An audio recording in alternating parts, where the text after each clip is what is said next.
Hong Kong. Handover Hong Kong, I'm going to divide it into 2 sessions, today and next week.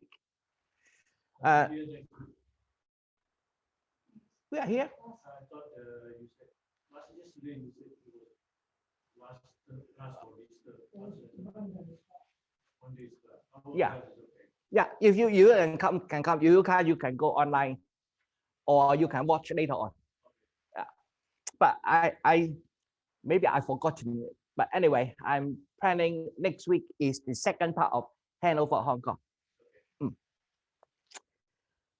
So on the screen, that one with the Union Jack obviously is the colonial threat for Hong Kong.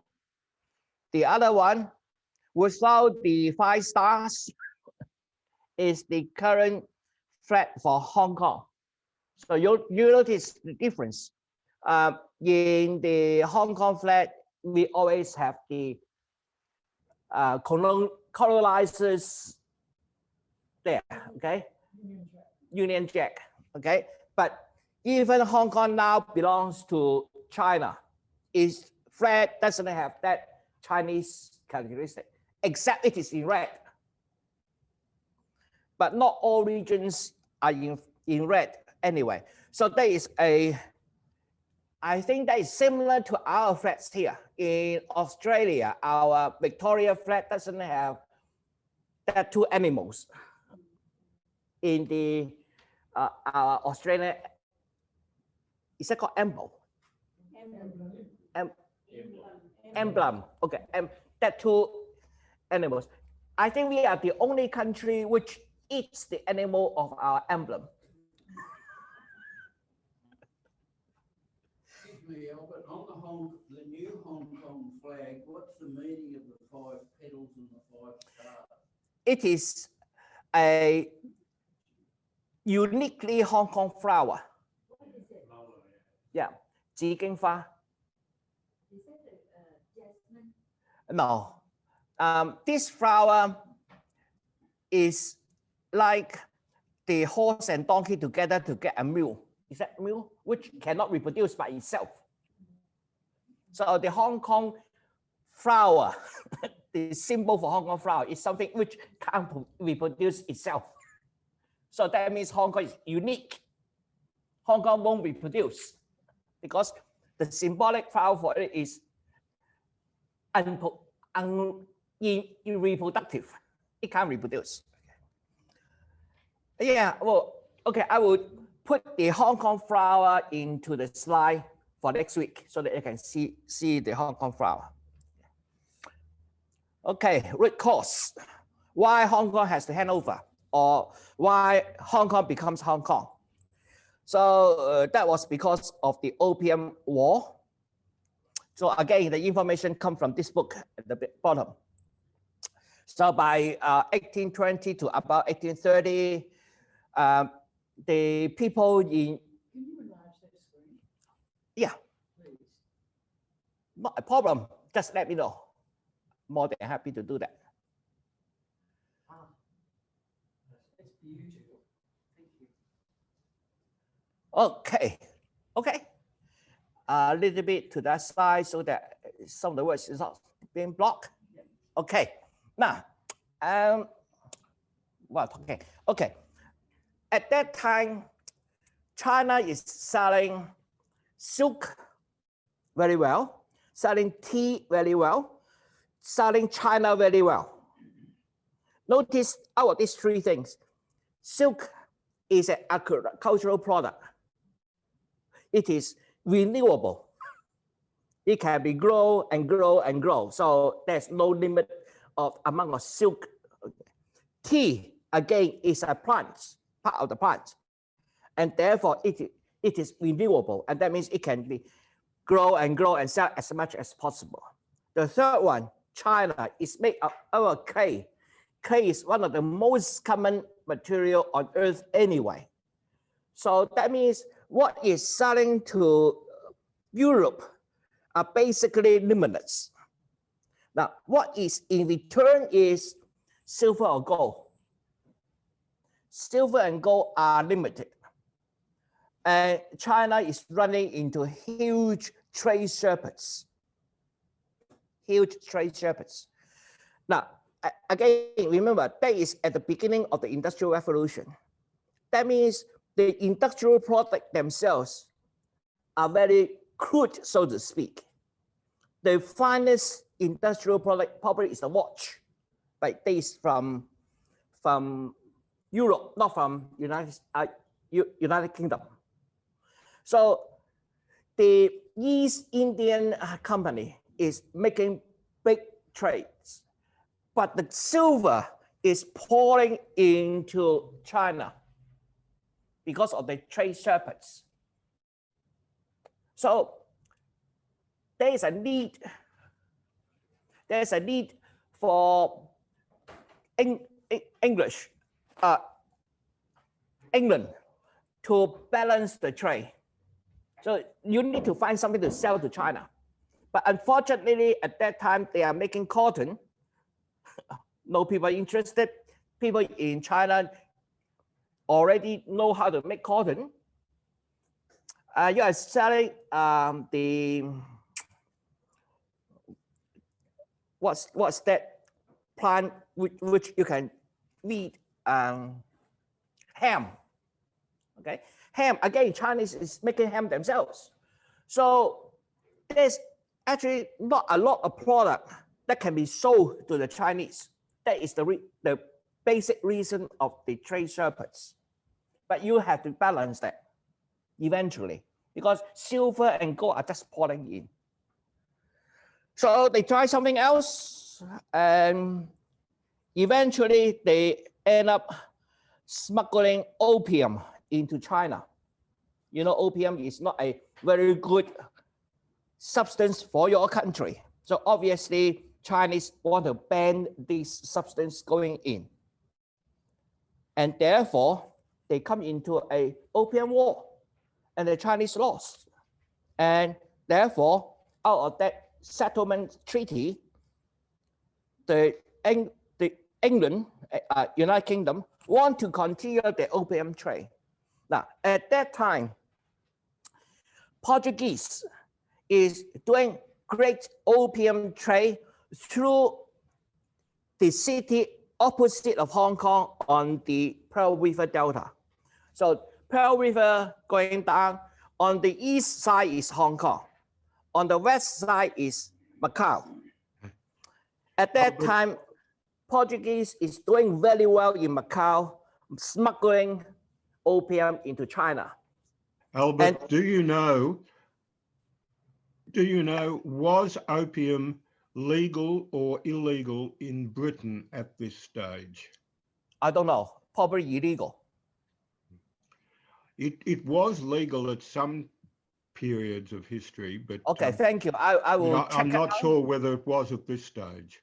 Yeah, I will check it out when it's at that time whether it is legal or illegal in Britain. Okay, thank you for good idea. This guy ask the right question. Okay, anyway, because of that, so the British actually wanted Shanghai, but in terms of transportation, going into Hong Kong is actually much faster than all the way up the east coast of China to Shanghai. So they selected Hong Kong as a second choice. And the Chinese agree, okay, you can have that. And therefore, Hong Kong becomes permanently conceded to Britain. So Hong Kong Island and half of the Kowloon Peninsula, half is permanently conceded to England. For greedy people, greed always drive forward. So eventually later on, they lend the rest of Hong Kong under a 99 years lease, which will expire in 1997. Okay, so that is a couple of years later now, is in 1898. So over that few years, Hong Kong becomes a opium paradise. and therefore getting very rich because opium is a very profitable business. So how United Kingdom obtained Hong Kong is through opium.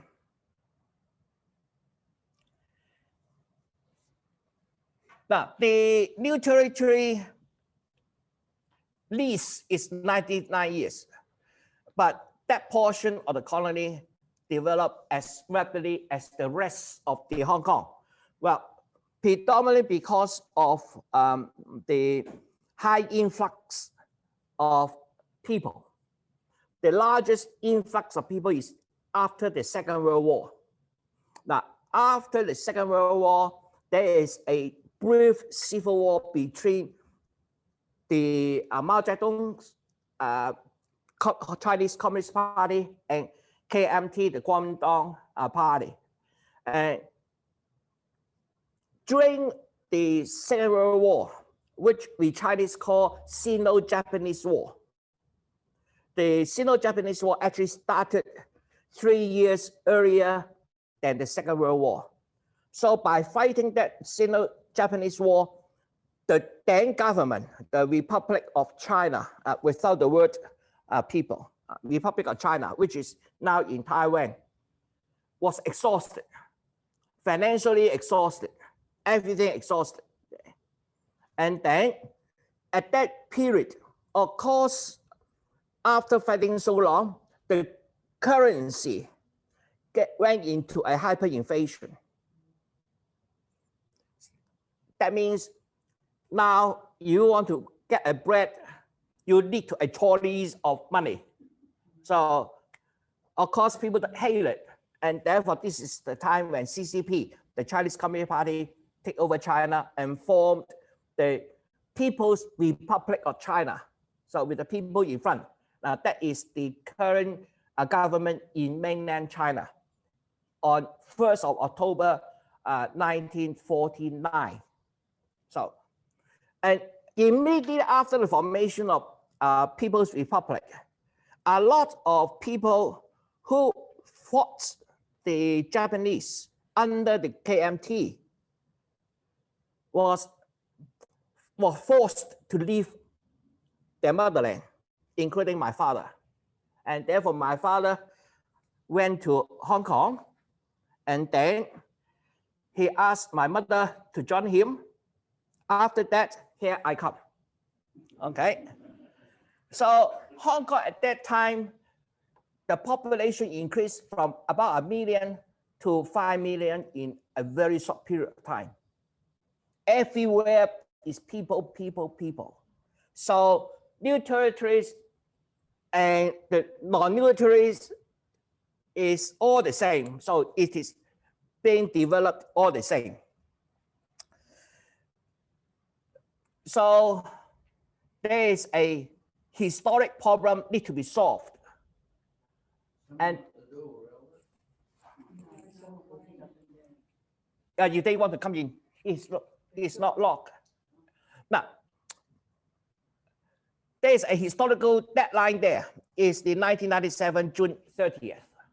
That is the historical deadline because the lease expired at that midnight. 1st of July 1997, the lease expired.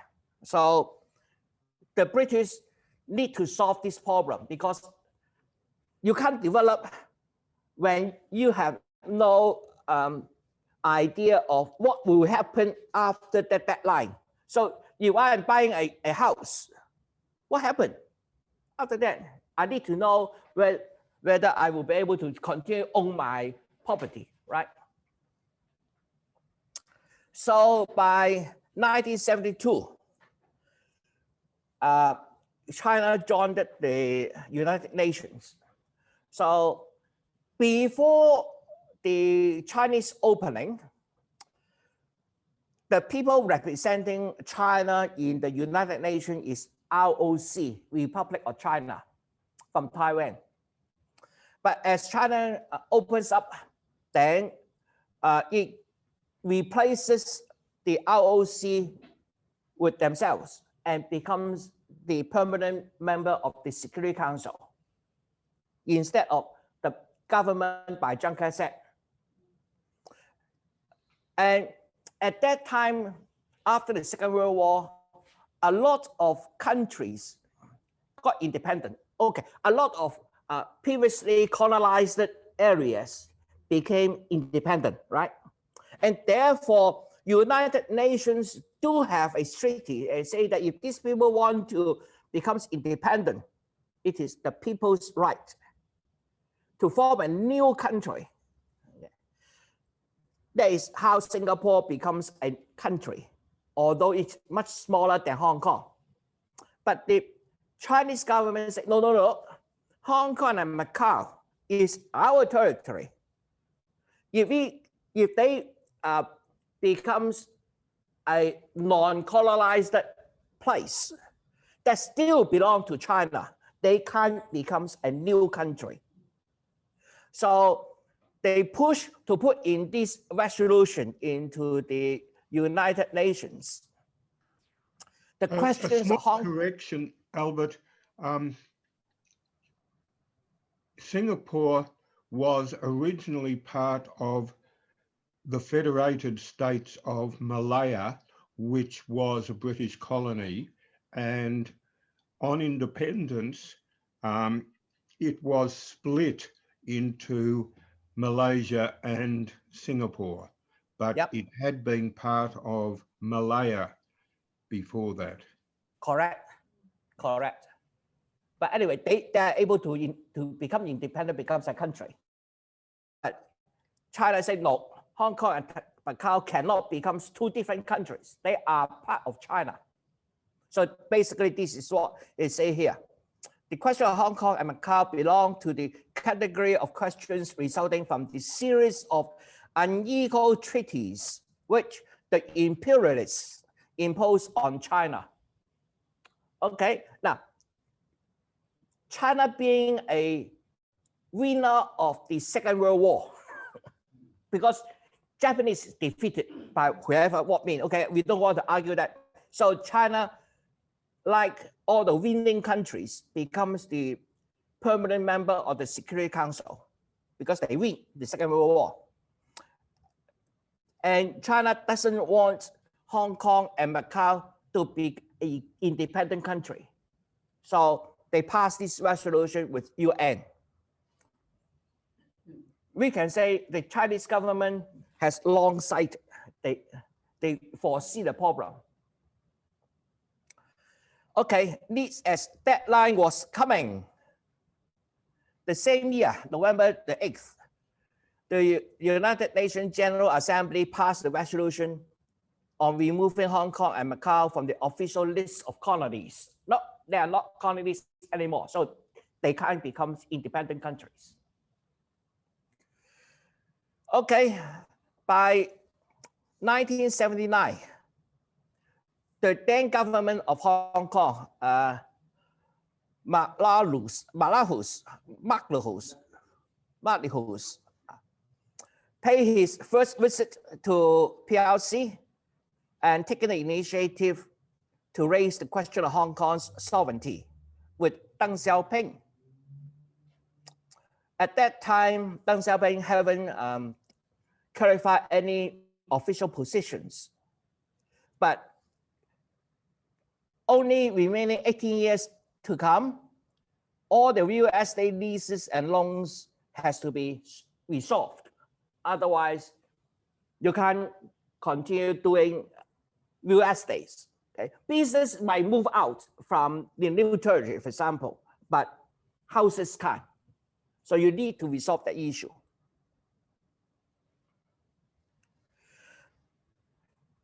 So the then Hong Kong governor proposed to hold the administration of the whole Hong Kong. So now it's not only the sovereignty. Okay, I will give up the northern new territories sovereignty back to you, China, but I will have the administrative rights of the whole Hong Kong. Still thinking Hong Kong and the Kowloon Peninsula is British. Of course, China doesn't agree. China is made aware, Britain is made aware of the PRC's intent to resume sovereignty over Hong Kong, including Hong Kong Island and the Kowloon Peninsula. Now, remember how Hong Kong was seized as a colony through the Opium War. And the treaty was signed by Qing Dynasty, the dynasty before China becomes a republic. China becomes a republic in 1911. Okay, 1911, and the treaty was in 18 something. Okay, it's 1840, and the Chinese government's stand is we doesn't recognize any unequal treaty forced upon us by war, Opium War, for example. So the Chinese position is no, the Nanjing Treaty, which we concede Hong Kong to you, was forced upon us by war, which is unfair, unequal. So we don't recognize that treaty. That is the position from Chinese point of view. But from the British point of view, say, hey, I got a treaty say I have permanent right sovereignty on this piece of land. So there is an argument there, okay? But to resolve all this is always who is more powerful. Now, remember, there is still in the late 70s. Now, China is not in a very strong position in terms of world influence. They just open up, right? But that has been an open position. However, PRC take a contrary position. Not only did the PRC wish for the neutralities which is on this to be placed under PRC's jurisdiction, it also refused to recognize the unfair and unequal treaties made under which Hong Kong Island and Kowloon has been ceded to British. Okay, China doesn't take that position. The PRC only recognized the current, at that time, the British administration in Hong Kong, but not British sovereignty. Okay, at the moment, you are managing Hong Kong, fine, but I own Hong Kong. That's the Chinese government position. So eventually, Margaret Thatcher met with Deng Xiaoping. For this, unfortunately, everybody knows she felt on. Did I get the? No, sorry, I didn't get the photograph of she falling on the steps in the Great Hall of China. Obviously, what happened?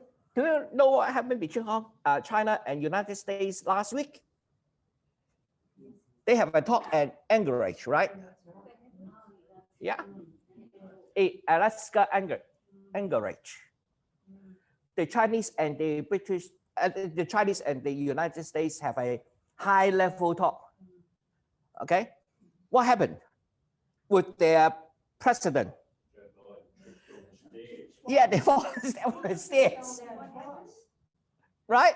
Similar in that case. Now, I think I can understand that when these leaders just finish a meeting, that meeting is very tense. I can understand. One side is arguing, this is my sovereignty. The other side, yeah, no, it is my sovereignty, right? A very tense argument. And then when she come out, she must be thinking something of that, and then miss a step. Fact. So happened to Biden, I think. He obviously got the report from the meeting, and then he was thinking, and then when he steps, slip. Something similar. Okay.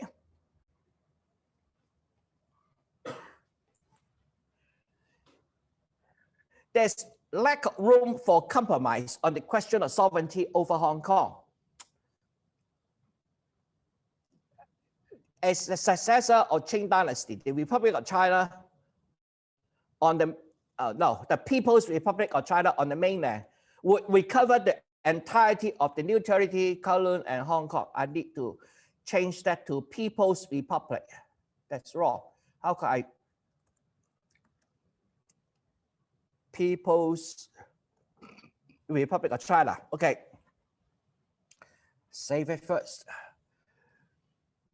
So China want to take back the whole thing. So of course there's a negotiation and negotiation. Okay. Margaret Thatcher still say we stick by the treaties unless we decide something else. But anyway, at that time, the 5th session of the National People's Congress is producing, and then during that meeting, China put Hong Kong as a special administrative regions into the Constitution of China. So, okay, you don't agree, doesn't matter. In terms of my constitution, I will recognize Hong Kong as a special administrative region. Okay, with that, of course, negotiations. Negotiation come and by.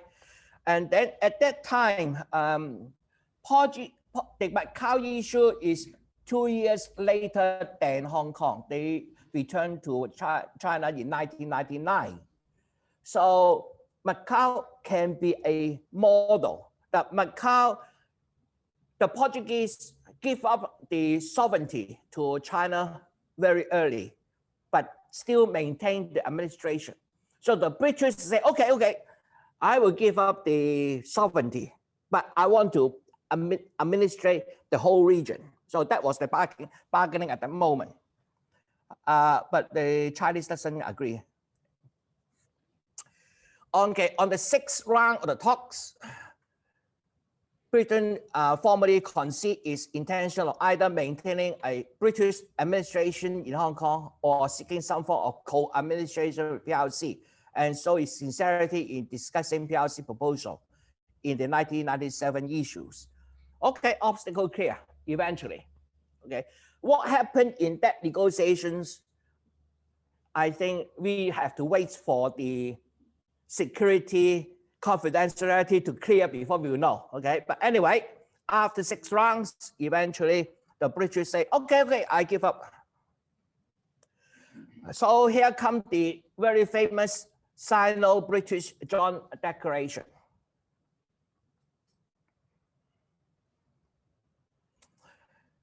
So this Joint Declaration is signed in Beijing 1984, okay, December. Still a long time before Hong Kong is handed over.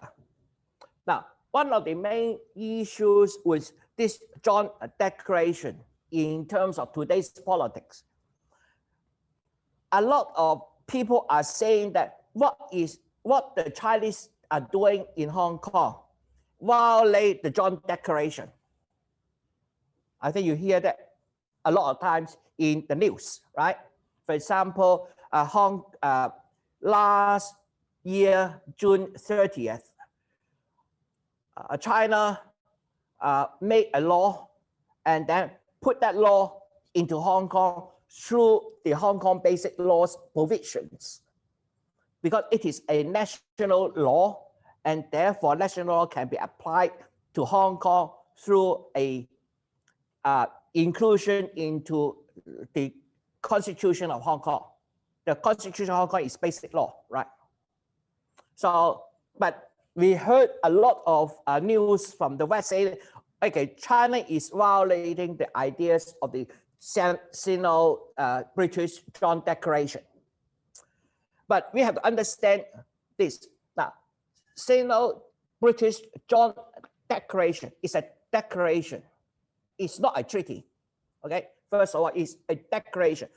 This declaration is filed in the United Nations. That's true, okay? What that treaty says is 2 things, basically. how to arrange the transition from British sovereignty and administration into Chinese sovereignty and administration. Okay, and after the transition, how to run Hong Kong will become a domestic matter for China. It's not public. But the ideas of how to run Hong Kong will be implemented by the Hong Kong Basic Law. So the Hong Kong Basic Law is the instrument which take the idea for the Sino-British Joint Declaration and make it into a law for Hong Kong. But that Hong Kong Basic Law is produced by Chinese National Congress because Hong Kong is Chinese sovereignty. China have the sovereignty of Hong Kong, and therefore the Constitution of Hong Kong is given to Hong Kong by the highest political body in China, the National Congress. Okay, so we see the relationship of the Basic Law, the Joint Declaration, and the Chinese government. Okay, the Chinese government take back Hong Kong on 1st of July 1997. From that point onward, Hong Kong becomes part of China. So the purpose of the Sino-British Joint Declaration is to arrange how that happens. But in that, they also argue about the future political system in Hong Kong. And that political system is taken out from the Joint Declaration, which the Joint Declaration itself haven't written it down. It's just an understanding, and then put it into the Basic Law for Hong Kong. So Hong Kong is now run by its Basic Law. Now, again, remember, it was signed in 1994. When that signed, Deng Xiaoping said Hong Kong will remain for its current system for 50 years after handover. Okay, what is the current situation? I think it refers to December 1984, right?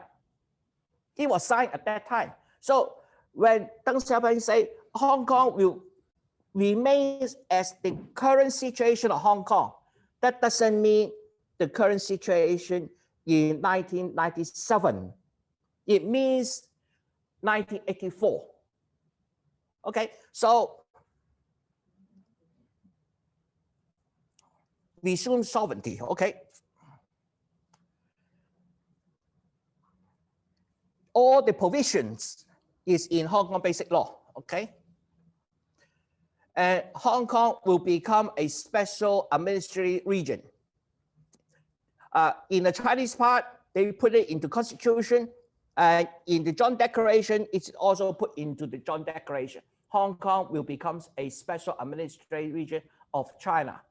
So both sides, all the legal parts are now in place, including the so-called one country, two systems, which we heard. Yeah. Excuse me, Albert, why don't they say one country, three systems? One for Macau, one for Hong Kong, and one for mainland China. And eventually one for Taiwan as well. And there are also autonomous region in Tibet, and there's autonomous region in Xinjiang. So China running one country, many systems has always been like that, because China has so many different ethnic groups. So two systems only mean multiple systems. It's still under one China, but you have your system, I have my system. Okay. Also, about Margaret Thatcher tripping on the stairs and Joe Biden tripping on the stairs, is that like an omen, a superstition? You interpret. Up to you.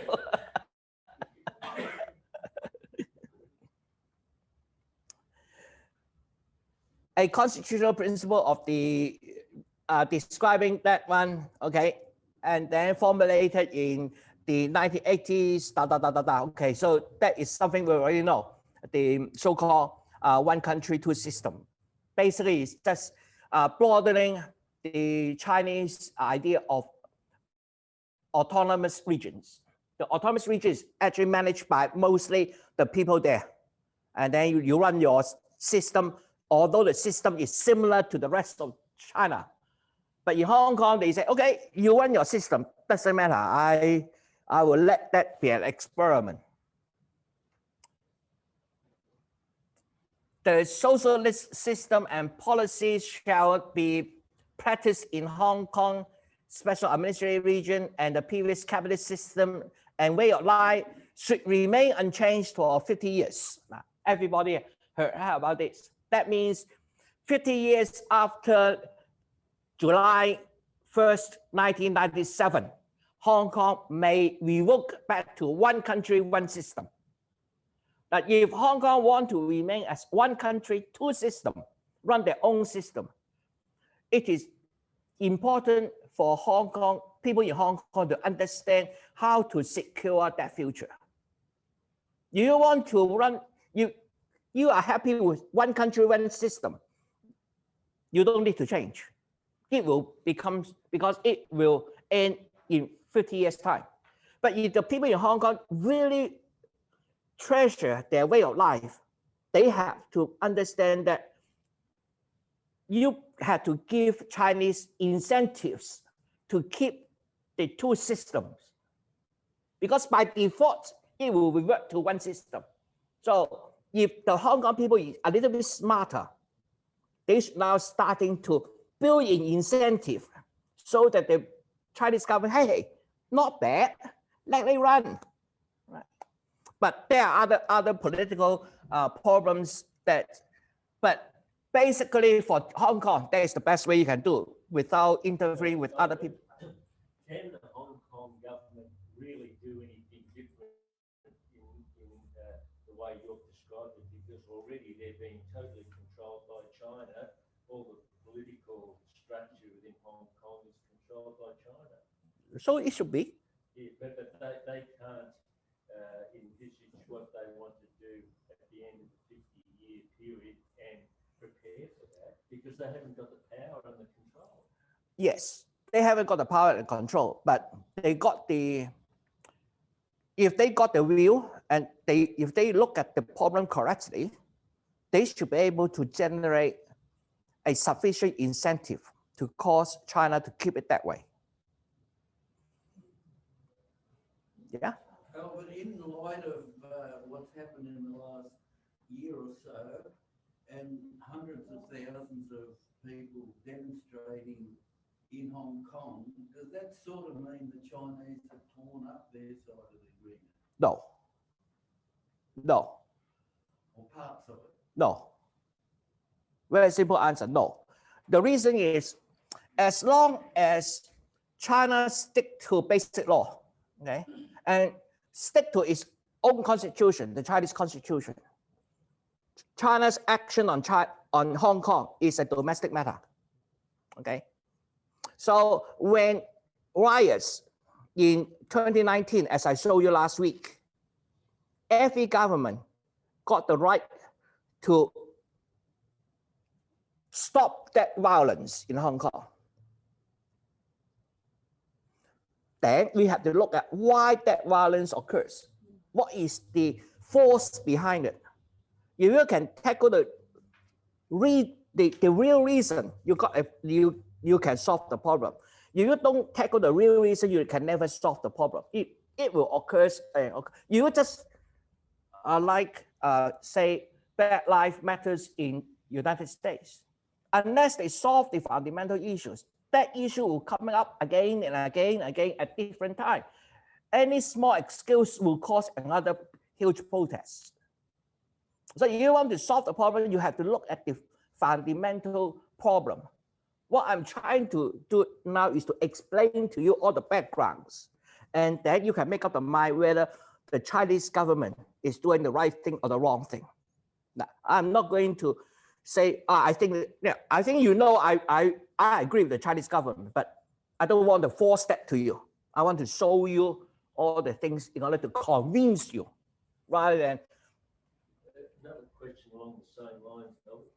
when you say that the Hong Kong people should provide incentives to the Chinese government to allow them to operate the two systems that they currently got, what do you really mean? What kind of incentive can they do? Because the government in Hong Kong is totally controlled by the Communist Party in China. So it should be, isn't it? What do you mean when you say the government in Hong Kong can create incentives to Now, encourage China to... I just give one example, okay? One example. You know, Hong Kong has its own currency, Hong Kong dollars. And Chinese renminbi is not universally traded outside of China. The largest export of renminbi is through Hong Kong. So if Hong Kong play that card well, Hong Kong has a place as an insulation of renminbi from the international finance, using Hong Kong dollar as the insulator. Now, using Hong Kong as an insulator, we have to look at what is the GDP of Hong Kong. GDP of Hong Kong is not very large at the moment. When at the time of Handover, Hong Kong GDP represents about 21% of the whole Chinese GDP. 21% is a huge. Today, Hong Kong GDP represents less than 2%. Not that Hong Kong haven't been developing, it's that the Chinese have been developing too fast. But having said that, Hong Kong still play the role of insulating the external financial pressure on renminbi. If Hong Kong played it well, Hong Kong have a very good position. That's number one. The number two, you know, Xi Jinping proposed that One Belt, One Road or Belt and Road initiative. At the moment, where will the contract best sign for Belt and Road projects? At which region will be more acceptable to both parties of the Hong Kong? Why? Hong Kong run the British common law system. China runs the continental law system. They're different. So if Hong Kong remain one country, two system, it will continue to use common law system. Then if Hong Kong can become the final judiciary location for all these One Belt, One Road contracts, first of all, the Chinese government will have peace of mind. This is my place, okay? But for the rest of the world, we know Hong Kong has independent judiciary system and runs common law system.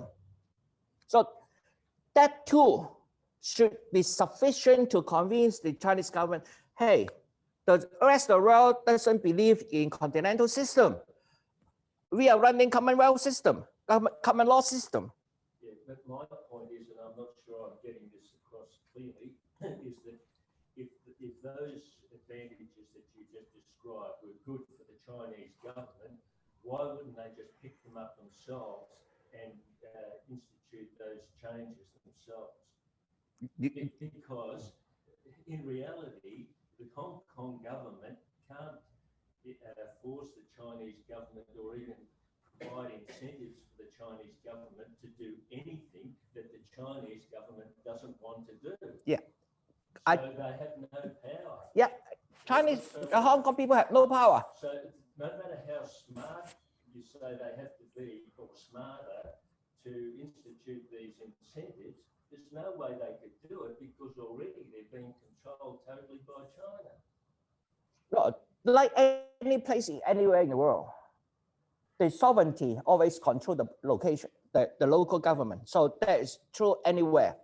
So including in Hong Kong. Okay. I just don't see what you're getting at as the Hong Kong government have got some sort of options to do anything because they have no power. Okay. Now I just described some incentive Hong Kong can initiate, okay? What about from the perspective of China? China still have a big issue of uniting with Taiwan. Whether Taiwan becomes China or China becomes Taiwan, okay? They still want to do that. So there's the so-called one China policy. So always like that. So what will be the best outcome if China and Taiwan reunite? One country, two system, right? If China is able to maintain the one country, two systems in two different regions outside China, Macau and Hong Kong, it will give a lot of confidence for the people in Taiwan to say, hey, Hong Kong is doing well, Macau is doing well, we can do the same. Now, what is not controlled by the Hong Kong government? Only two things. One, foreign policy. Being a local government, you don't have foreign policies. Foreign policy is handled by China. But Hong Kong joined international organizations on their own, independently. When competing in Olympics, for example, Hong Kong is under its own team, not under China. So is Taiwan. It's under its own team, not under China. Hong Kong joined the WHO, World Health Organization, on its own, not under China. Hong Kong joined the WTO, also on its own, not under China. Because of the previous, yeah. Albert, I'm intrigued by some of the, what shall I say, some of the hangovers of British government in Hong Kong. When I was there about 5 years ago, I was amazed to find that as an Australian and part of the British Commonwealth, I did not need a visa to get into the country. All I needed was to show my my passport. Now, do you know whether that is still the situation? Yeah, it is. It is. Hong Kong still intriguing. Yeah, it's still the free. Hong Kong issue its own passport. Hong Kong issue its own passport. Hong Kong special administrative passport. They are not given the Chinese passport. Okay. So that is number one, no foreign policy. Okay. The second one is defense. Hong Kong have no military force. It has only police. The protection of Hong Kong from invasion by other countries rests on China. Okay. Thirdly, Hong Kong do not need to pay any tax whatsoever to mainland China. Hong Kong is a totally independent financial system. Of course, nowadays, no financial system is really independent because you have different countries, different investigate. Of course. But Hong Kong, in that sense, is an independent financial system. It has its own money. It prints its own money. It manages its own money. Okay. So how independent can you be? The rest is all Hong Kong government's problem. Well, you can be a little bit more independent if the Hong Kong people want democracy, Western style, and there's no chance in the world they're ever going to get that. Yeah, there was. Yeah, there was. Look, 2014. Didn't the Chinese government dictate who was able to stand for their parliament? Okay, now, in the basic law, it's stipulated that the Hong Kong chief executive is generated through a compromise process. Okay, it doesn't specify in what way, a compromise process. the interpretation of that one at the moment is there is a 1,200 people electoral college, like the United States. Okay, a 1,200 people electoral college. In United States, how many? 1,000, because 500 something they already got elected. So for a small place like that, you have a 1,200 people as the electoral college, which will rate the candidates. So when you want to be elected, you have to secure a number of votes from that electoral college. And that electoral college is divided into different sections. And you will have to get a number of places for each sections. That is the minimum, plus a larger number. So it allows multiple candidates to sit for, to fight, to bid for the election. And in 2014, Chinese agreed to have universal suffrage. That means everybody votes to vote for the Hong Kong chief executive. The only Who can be part of the electoral college? The electoral college is elected by organizations defined in that group. For example, teachers. We have a teacher union, and the teacher union got a few places for that. And is there any Communist Party control of that? Not that I know of. There's no Communist Party in Hong Kong. And Communist parties are not in that electoral college, put it that way. We have, now, They don't have to be in Hong Kong to control it. yeah, I know. Now, next time I will give you the electoral college composition, okay? At the moment, I can't, but I will put that in to let you know what are the compositions of the electoral college. They to my remembers, they consist of trade unions, they consist of professional groups, they consist of, I will give you the list, okay? And these different groups are elected themselves, okay? It's not dictated by the Chinese government to say who is in that electoral college. And then the only thing is the candidates had to be vetted by the electoral college before they can really stand. But 2014, Chinese agreed to have universal suffrage for the election, but the opposition rejected. And therefore, it will work back to the original system at the moment. How that will change, we probably will know in late second term. If that's the case, I will talk about that. Okay, Hong Kong Administration, as I said, is in the Constitution of People's Republic of China. And there are two SRI, and they also are members of the People's Republic, the People's Congress. Hong Kong will continue to use the British common law. Macau continues with the Portuguese civil law system. Hong Kong implemented through the mini constitution, which is called Hong Kong Basic Law.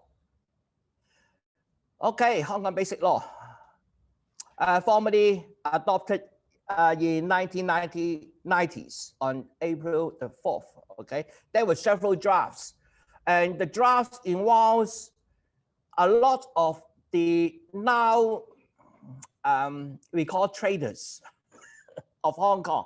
So some of the people who now is strongly opposing China was part of the member in the drafting committee.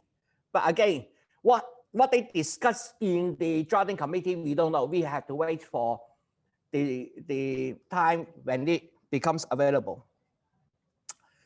I call this the first violation of the Sino-British Joint Declaration. Okay, guess when? Anyone? Before or after 1997? Before, correct, before. 1994, Hong Kong has a so-called political change.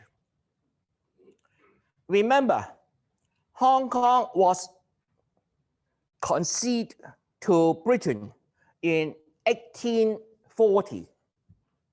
1840, 1940, and then we are talking about 1990 something. So over 150 years, Hong Kong people had zero democracy, and it's running well. But 3 years before handover, 1994, the British government single-handedly changed the political system in Hong Kong. Okay, who violated the Chinese John Declaration? British. British violated the idea in that John Declaration. The Declaration say we will keep Hong Kong the same system, and that same system refers to 1984, not 1990. After 1994, when you have only 3 years left, you change the political system. Who violated the problem? I think it's Britain. Am I right? The whole understanding from the history point of view, the John Declaration is signed in 1984. And the understanding keeping the system the same refers to the system where it was 1984. And you have 3 years left and promote democracy in Hong Kong. Why don't you do that for the last 150 years? And why do that in the last 3 years?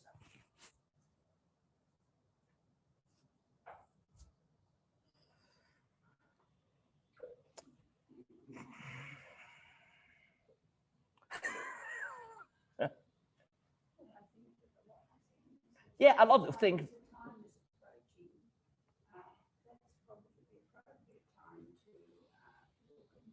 Yeah, now.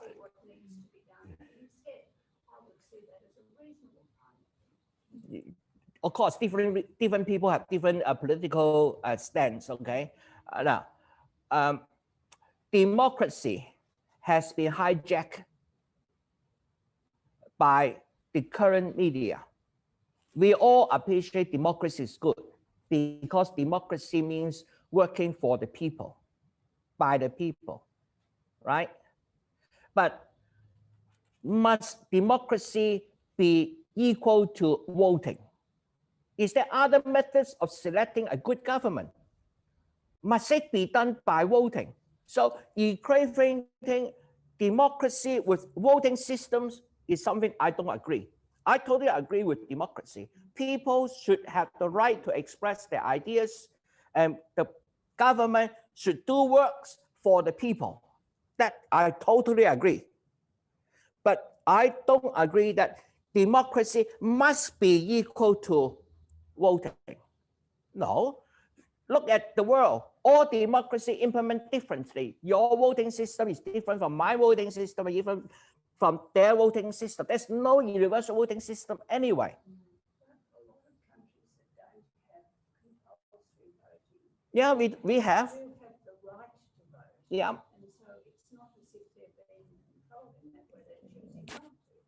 Well, now,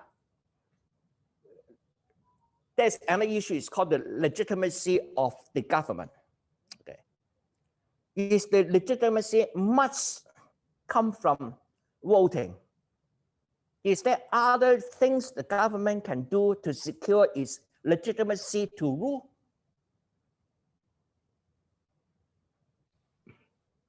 I'm just thinking back to when you talked first about the elections.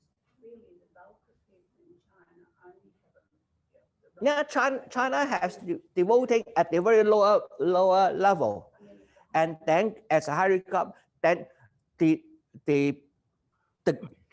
ballot. Now, put it that way: the Chinese voting system, you can cause the ability range. You vote for the lowest level, and the people in the lowest level vote for the next level up, and that next level vote for it. So every level votes for the next level. Okay, it's still voting. but it's just not the same as voting for the very top. It's a different Well, but voting system.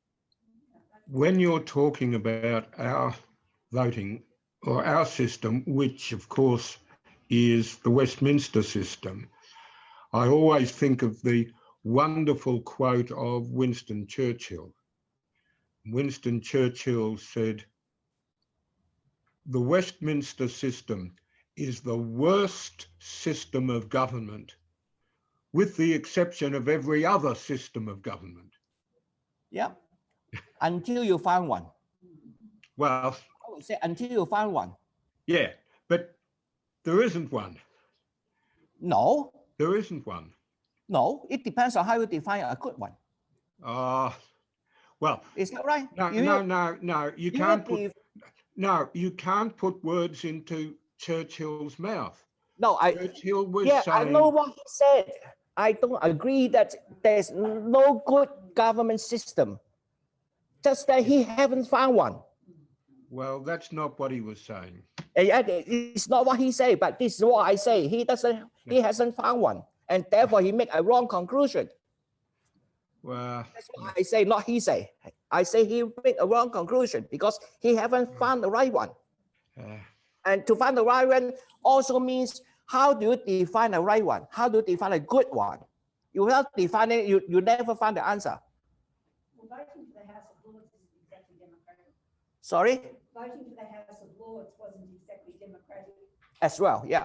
So all systems have kind of this compromise. So I think the fundamental question we have to ask is, what is the real purpose of a government?